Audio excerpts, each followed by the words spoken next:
জয় শিব শম্ভুর জয় জয় শিব শম্ভু। তো বন্ধুরা, তোমরা সবাই কেমন আছো? আশা করছি তোমরা সকলেই খুব ভালো আছো। তো দেখো, সুন্দর ঠাকুর দিয়ে শুরু করলাম আমার ব্লগটা। চলো, আশা করছি ব্লগটা ভালো লাগবে। তোমরা সবাই ব্লগটা দেখতে থাকো। তো বলছিলাম, এটা হচ্ছে আমাদের শিবযজ্ঞ মন্দির, ঠিক আছে? এখানে বিশাল বড় যজ্ঞ হয়, শিব পুজোর যজ্ঞ হয়, ঠিক আছে? তো সেই যজ্ঞ মন্দিরে এসেছি। তো চলো, একটু ভয়েস দেওয়ার সময় অসুবিধা হচ্ছে, চিল্লা হাল্লা শব্দ টব্দ হচ্ছে, তোমরা এটা একটু অ্যাভয়েড করো, ঠিক আছে? আর এখানে জানি না এই যে এই শার্টটা এখানে আছে, এটার কানে কানে ওরা কি বলছে আমি সেটা জানি না বলে আমি সেটা করিনি। এখানে শিবলিঙ্গ রয়েছে, এখানে আমি প্রণাম করে নিচ্ছি শিবলিঙ্গকে। তো সবাই সবার মনের আশা মনে মনে যা চায় এখানে বললে পরে সেটা পূরণ হয়ে যায়, ঠিক আছে? তো এখানে এসেছি, খুবই ভালো লাগছে। মন্দিরে আসলে সত্যি খুবই ভালো লাগে, খুবই ভালো লাগে, এত ভালো লাগে মানে কি বলে, আসলে আর বাড়িতে যেতে ইচ্ছা করে না। বললাম না, কানে কানে কি বলতে হয় আমি তো জানি না। তো তাই আমি তাকে মানে বাবার যে শার্টটা রয়েছে শার্টটাকে প্রণাম করে নিলাম, কি বলতে হয় জানি না বলে। আর যেহেতু আমরা আজকে বাড়িতে মাছ টাছ খেয়েছি, তাই আমি দূর থেকেই ঠাকুরকে প্রণাম করলাম, ছুঁইনি। তো এদিকে ছেলে মেয়ে সবাই প্রণাম করছে, ওদেরকেও বললাম যে তোরাও প্রণাম কর, তাই ওরা প্রণাম করছে। তারপর চলে গেল আমার কর্তামশাই, ওকে বললাম তুমিও যাও প্রণাম করো। তারপরে আমার কথা শুনে তারপরে ও প্রণাম করে দিল। তারপর একটু মন্দিরটা অনেকটা বড়, তো বিশাল বড় মন্দির। এক সাইডে আবার হচ্ছে গিয়ে ওখানে হচ্ছে, ঠিক আছে, মন্দিরের হচ্ছে কীর্তন হচ্ছে, অনেকে কীর্তন শুনছে। তো আমরা তো এই বাচ্চা কাচ্চা নিয়ে এতক্ষণ কীর্তনে বসে থাকতে পারবো না, তাই আমরা চারিদিকে ঘুরছি। এখানে আমি হচ্ছে দক্ষিণা দিয়ে দিচ্ছি, প্রণামী বক্সে দক্ষিণা দিয়ে দিলাম। তো তারপর একটু এখন আমরা মন্দিরটার চারিদিকে ঘুরে দেখব কোথায় কোথায় কি রয়েছে, ঠিক আছে? এদিকে দেখো অনেক লোক বসে আছে, তারা তো ঠাকুরের তত্ত্ব কথা শুনছে।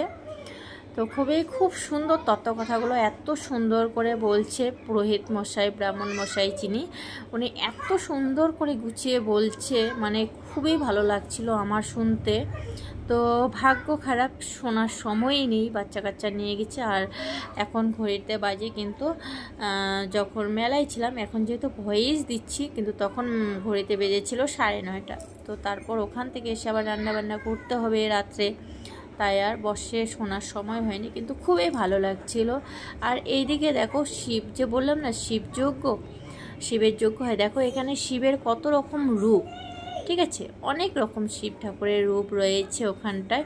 তো প্রত্যেকটা রূপ ওখানে তুলে ধরা আছে। তো সবগুলোকে দেখলাম, সত্যি খুব ভালো লাগছে, খুবই ভালো লাগছে, এত ভালো লাগলো কি বললাম। সবগুলো শিব ঠাকুর তোমাদেরকেও দেখিয়ে দিলাম। তারপর চলে গেলাম এদিকে প্রসাদের দিকে। ওইদিকে রয়েছে প্রসাদ দিচ্ছে। তো ভাবলাম, আমি কিন্তু এই শিবযজ্ঞ মেলার পুজোর প্রসাদ পাইনি। এখানকার পরিবেশ আমার পুরোটাই মানে কি বলে অচেনা, ঠিক আছে? অচেনা অজানা। আমি এদিকটাতে মানে আমার বিয়ের পর যে আমি এদিকটাতে একদম মন খুলে ঘুরবো ফিরবো জানবো সব কিছু, সেটা আমার এখনও পর্যন্ত জানা হয়নি, ঘোরা হয়নি, ঠিক আছে? তো এই মন্দিরটাও আমার ঠিকঠাক ঘোরা হয়নি। তো আজকেই প্রথম আমি এই মন্দিরের ভিতরে ঢুকলাম আমার বিয়ের পর। তো সত্যি খুবই ভালো লাগলো। ওইদিকে প্রসাদ আমাদের নেওয়া হয়ে গেছে, প্রসাদ নিয়ে চলে এলাম মেলার ভিতরে। মেলাটা হচ্ছে একটা রাস্তার মধ্যে দু সাইডে মেলা, তো তাই ওখানে মেলা থেকে চলে এলাম। ছোট্ট একটা মাঠ রয়েছে, সেই মাঠেও অনেক দোকান বসেছে, সেই দোকানেও যাব।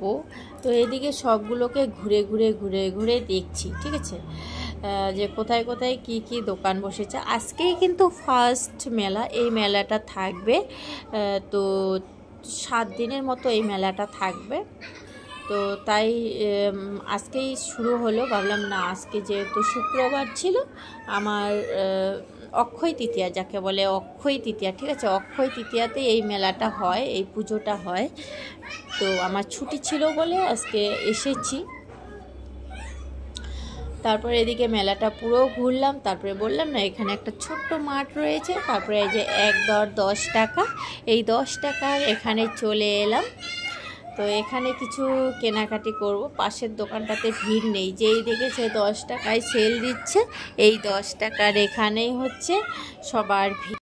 তো বন্ধুরা, এখানে যে 10 টাকার দোকানে এসে যে একটু জায়গা পাবো, মানে একটু দেখবো, তারও মানে জায়গা নেই। দেখো কিভাবে সামনে একজন দাঁড়িয়ে আছে, তারও সামনে আছে, আমারও পিছনে আছে। আমি জায়গায় পাচ্ছিলাম না একটু ভালো করে দেখার জন্য জিনিসগুলোকে, যে ভালো করে দেখে কিছু কিনবো, জায়গায় পাচ্ছিলাম না। এদিকে মেঘা তবু একটুখানি জায়গাতে দাঁড়িয়ে আছে। মেঘার সঙ্গে এদিকে জিজ্ঞেস করছি মেঘাকে, মেঘা কোনটা নিবি, দেখ কোনটা তোর বেশি ভালো লাগে, যেটা ভালো লাগে তুই নে, মেঘাকে বলছিলাম এদিকে। আর এদিকে তো আমি যাওয়ার মতো জায়গায় পাচ্ছি না, যে একটু ঠিকঠাক দাঁড়িয়ে কেনাকাটি করব, সেরকম জায়গায় পাচ্ছিলাম না। দেখো আমার সামন থেকে যে মহিলাটা আছে সরছেই না, উনি সরলে তারপরে আমি ওখানে গিয়ে দাঁড়াবো।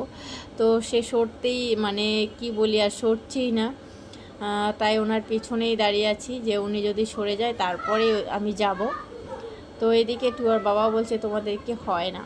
তারপর কিন্তু ফাইনালি আমাদের কেনাকাটা হয়ে গেছে। হওয়ার পর আমরা চলে ওই মেলা থেকে বেরিয়ে বাইরের মেলায় চলে এলাম।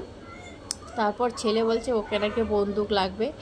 তো কি করা যায় বলো, যতই ভাঙুক গাড়ি, বন্দুক অনেক ভেঙেছে জানো, কিনে দিয়েছি, অনেক ভেঙেছে। তো বলছে ওর লাগবেই। তারপর একটা বন্দুক কিনে দিলাম।